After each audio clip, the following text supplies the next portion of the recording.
पाठ 11 पेंसिल की आत्मकथा। बच्चों, मैं पेंसिल हूँ जो कि हर बच्चे के बस्ते में ज़रूर होती है। क्या आपने यह जानने की कोशिश की कि ये नन्ही सी पेंसिल बनी कैसे? नहीं मालूम? कोई बात नहीं। मैं आज आज मैं आपको अपने बारे में सब कुछ बताऊंगी। बच्चों, बात है सन 1564 की। इंग्लैंड के एक शहर बोरोडेल में एक रात एक भयंकर तूफान आया। तूफान इतना भयंकर था कि पेड़ अपनी जड़ों से बुरी तरह उखड़ गए। दूसरे दिन जब चरवाहे अपने जानवरों को चराने जंगल में गए तो उन्होंने देखा कि वृक्षों की जड़ों के साथ साथ जमीन के निचले हिस्से से कुछ काला पत्थर जैसा पदार्थ भी उखड़कर बाहर आ गया है। तो बच्चों, इसी दिन मेरा जन्म हुआ। चरवाहों ने समझा यह काला पदार्थ कोयला है। अंततः वह इसके छोटे छोटे टुकड़े करके घर ले आए, परंतु जलाने पर वह ना तो जला और ना ही पिघला। इस सारे काम में चरवाहों के हाथ पैर काले जरूर हो गए। उन्होंने सोचा इसका प्रयोग जानवरों पर निशान लगाने में किया जा सकता है। इसका नाम बैड रख दिया गया। इस तरह चरवाहों को अपनी भेड़ बकरियां पहचानने में आसानी होने लगी। समस्या यह थी कि इसका इस्तेमाल करने पर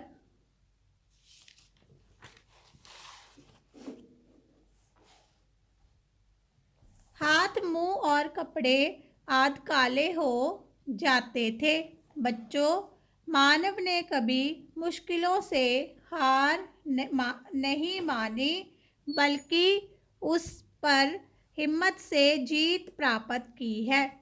उन चरवाहों ने बेड के आधे हिस्से में सूत का धागा लपेट दिया। इस तरह जन्म के बाद मुझे कपड़े पहनने का भी मौका मिल गया। बच्चों, मेरा शुरू का रूप कुछ ऐसा ही था। धीरे धीरे पूरे इंग्लैंड में कई कामों में मेरा प्रयोग तेजी से बढ़ने लगा। सन 1565 में बेड के लंबे पतले टुकड़े को लकड़ी में फंसाकर लिखने और चित्रकारी करने की शुरुआत हुई। फिर तो मेरा प्रयोग दिन प्रतिदिन बढ़ने लगा। धीरे धीरे सूतली की जगह लकड़ी ने ले ली और आजकल प्रयोग होने वाली पेंसिल का प्रारंभिक रूप तैयार हो गया। इंग्लैंड की ज़रूरतें तो अपने ही देश के बैड से पूरी हो जाती थी, परंतु यूरोप के पास यह कम मात्रा में था।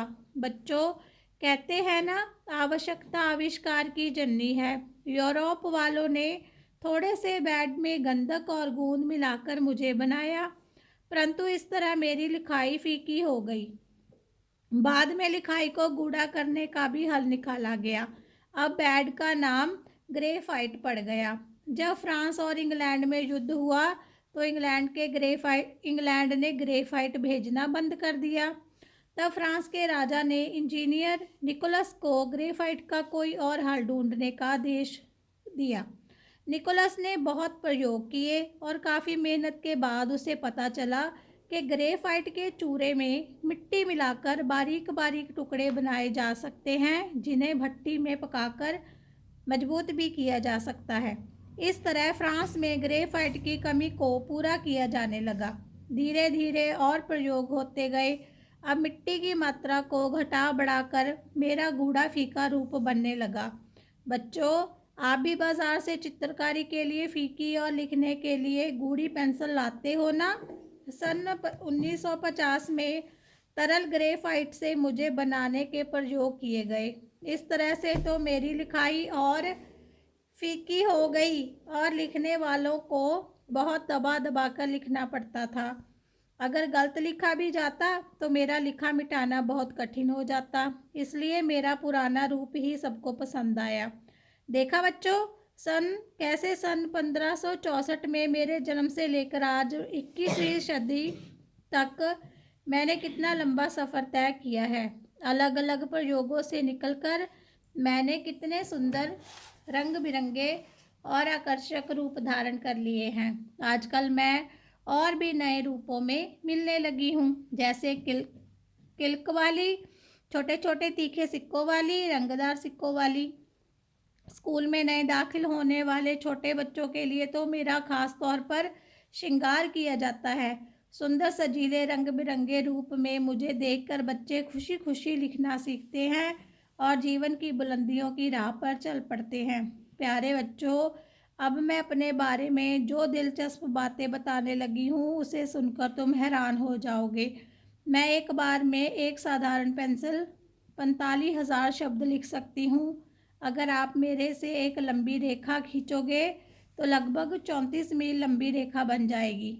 आपने देखा, मुझे बनाने में बहुत धन और मेहनत लगती है, इसलिए ज़रूरत पड़ने पर ही मुझे छीला करो। कई शरारती बच्चे मुझे बेकार में ही छील छील कर फेंकते रहते हैं। मेरा उचित इस्तेमाल करके आप जो भी चाहो, जैसे चित्रकार, लेखक, इंजीनियर आदि बनने का सपना पूरा करना, यही मेरी शुभकामनाएं हैं।